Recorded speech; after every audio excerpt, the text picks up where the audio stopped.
Doa yang diikuti dengan tangisan di sepertiga malam menjelang subuh. Allah turun ke langit bumi, dikabulkan nih. Allah tidak akan menyia-nyiakan orang yang ikhlas minta padanya. Lanjutkan, nikmati sujudmu. Pasti Allah akan berikan jalan keluar.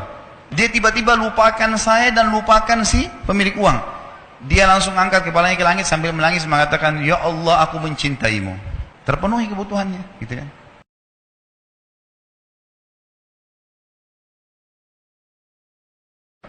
Kalau kita menggantungkan nasib kita pada Allah luar biasa. Ada seorang syekh, saya dengarkan ceramahnya, menarik sekali. Saya tidak tahu orang itu siapa, tapi cuplikannya saya dapatkan dari seorang teman dari Jeddah yang mengirimkan ke saya. Orang ini cerita, syekh ini menceritakan, cuplikannya ada di HP saya. Dia bilang, saya satu waktu pernah ke Mesir, dan di Mesir ini saya lagi dari satu daerah mau ke Kairo, dari Iskandaria, satu kota, mau ke Kairo. Itu saya tiba di Kairo mungkin sekitar jam 2 malam. Pesawat saya selepas subuh harus berangkat kembali ke Saudi. Dia bilang, saya telepon pengurus masjid, saya mungkin mau mampir di masjid yang saya ceramah kemarin di Kairo itu. Saya mau tinggal di sana mungkin 2 jam, 3 jam istirahat. Nanti habis itu baru kemudian saya berangkat ke Saudi habis subuh. Dia bilang, saya masuk ke masjid, tiba jam 2 malam, turun dari mobil, saat masjid lampunya nyala semua nih. Kemudian setelah saya masuk masjid, saya temukan ada orang di mihrab, imam, lagi sujud, nangis-nangis. Dan luar biasa, tangisannya itu kalau orang dengar, membuat orang yang dengar pun mau menangis. Jadi saking luar biasa dia, merengeknya sama Allah dalam sujudnya. Kata syekh ini, saya pun sambil berdoa sama Allah, ya Allah kabulkan permintaannya orang ini. Walaupun saya belum tahu apa yang diminta gitu. Dia bilang selesai dia sholat, saya dekati dia, saya bilang, Masya Allah, doa apa ini? Luar biasa ini. Doa yang diikuti dengan tangisan di sepertiga malam menjelang subuh. Allah turun ke langit bumi, dikabulkan nih. Dia bilang, demi Allah syekh. Karena syekh ini orang Arab biasanya panggil, bisa orang pintar, bisa orang kaya, bisa orang tua. Jadi kalau antum dipanggil syekh, jangan bangga dulu ya. Karena banyak maknanya itu. Ya. Jadi dipanggil syekh. Kita tidak tahu, biasa juga di Saudi begitu ya. Kalau ada orang kita tidak kenal dipanggil syekh, syekh, sini syekh. Walaupun antum bukan syekh sebenarnya gitu. Ya. Maka dia bilang, demi Allah syekh. Dia tidak tahu kalau ini orang memang ulama gitu. Istri saya sekarang lagi dirawat di rumah sakit. Dan saya harus bayar 14.500 jenih atau ponnya Mesir. Saya harus bayar rumah sakit. Kalau enggak istri saya enggak bisa dioperasi. Ini sudah parah sekali. Kata syekhnya, jadi gara-gara itu kau sujud sama Allah. Dia bilang, iya, lanjutkan nangis sama Allah.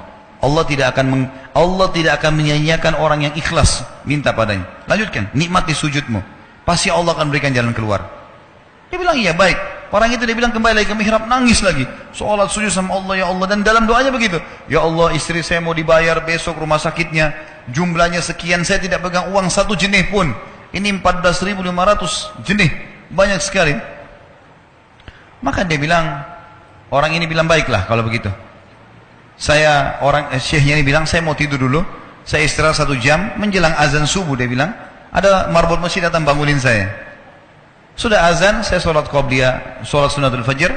Waktu iqamah, pengurus masjid tahu kalau dia ini ulama, dipanggil, dia bilang, syekh tolong jadi imam. Dia bilang, saya capek, baru istirahat 1 jam, 2 jam malam. Biarlah imam. Dia bilang, tak apa-apa, ayat-ayat pendek aja, baca surah-surah pendek aja. Kata syekh, baiklah. Dia bilang, saya baca surah-surah pendek. Rupanya, mikrofon masjid karena keluar di luar, ada satu pengusaha Mesir, apartemennya itu dekat masjid, dan dia suka ikuti ceramahnya syekh ini di YouTube. Dia bilang, turun dari apartemennya, ikut sholat berjamaah di masjid, karena dia kenal suaranya orang ini gitu. Begitu selesai sholat, dia bilang, saya lagi zikir, datang orang itu. Dia bilang, syekh, ahlan wa sahlan di Mesir. Saya salah satu penggemar Anda di YouTube, dan saya dengar suara tadi. Saya tadi mau sholat di masjid lain, saya ke masjid ini. Dia bilang, syekh, saya mau minta tolong satu hal. Kata syekhnya, kenapa? Dia bilang, saya sudah ngitung zakat uang perusahaan saya harus alokasikan 14.500 jenih. Kata syekhnya. Orang itu bilang, saya mau alokasikan zakat saya 14.500 jenih. Kata syekhnya, saya nangis. Dengar itu. Nangis, saya terisak-isak. Kata orang itu, kenapa Anda nangis? Syekh bilang, saya nggak bisa jelasin. Dia bilang, saya nangis terus. Kemudian saya lihat ke kiri kanan di saf, mana orang yang tadi malam sholat tahajud tuh? Namanya ada di ujung. Dipanggil sama Syekh, fulan kesini, datang. Dia bilang, ceritakan masalah kamu apa? Dia bilang, Syekh saya punya masalah, istri saya dioperasi harus bayar 14.500 jenih hari ini, kalau tidak nggak operasi. Kata Syekhnya, tiba-tiba si pengusaha ini nangis-nangis. Orang ini juga heran, kenapa kalian berdua menangis? Dia masih bingung, kenapa gitu? Kata Syekhnya, biarin orang ini yang jelaskan. Yang punya usaha bilang apa? Demi Allah Syekh, saya sudah 1 minggu taruh uang ini di lemari saya, sudah 1 minggu. Setiap hari istri saya bilang, turunkan, lakukan haknya Allah, zakat itu keluarkan. Dia bilang, saya ingin dapat 1 orang yang saya kasih langsung, daripada saya bagi-bagi. Saya mau 1 orang saya kasih, selesaikan masalah dia. Dan Allah selamatkan saya di akhirat. Orang ini jadi nangis. Orang yang punya minta butuh, nangis. Kata pengusahanya, ini uangnya, silakan, 14.500. Semoga Allah selesaikan urusan saya di akhirat gara-gara saya bantu kamu. Kata Syekhnya, demi Allah yang terjadi, orang ini, yang siapa namanya?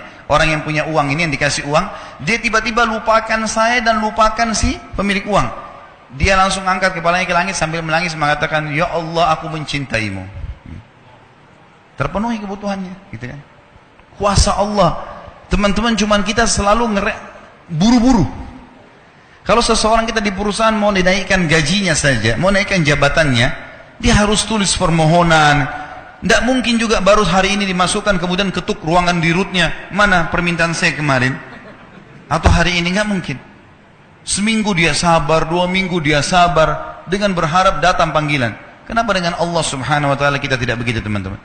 Banyak orang buru-buru, dan kebanyakan orang mau menggantungkan permintaannya kepada Allah hanya pada hal-hal yang kecil, hal yang besar tidak, atau sebaliknya, hal yang besar, hal yang kecil tidak. Kenapa tidak pernah minta sama Allah dikasih motor, dikasih mobil, dikasih rumah? Kenapa hanya minta kalau penyakitnya dihilangkan baru kembali kepada Allah? Itu pun seringkali kita jadikan Allah nomor 30 teman-teman sekalian. Ke dokter ini, ke dokter itu, resep ini, resep nanti kalau sudah mentok nggak bisa sembuh baru sholat tahajud. Hah?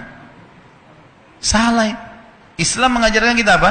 Sebelum makan berdoa, sebelum tidur berdoa, sebelum aktivitas berdoa, sebelum ke dokter doa dulu supaya Allah jadikan kesembuhan. Karena dokter resepnya cuma semoga lekas sembuh. Tidak ada pasti sembuh. Makanya teman-teman sekalian, kembali kepada Allah adalah jalan yang paling luar biasa gitu. Coba merengek kepada Allah SWT. Allah pasti tidak akan pernah memungkiri janji-janjinya. Baik. Agar rezeki kita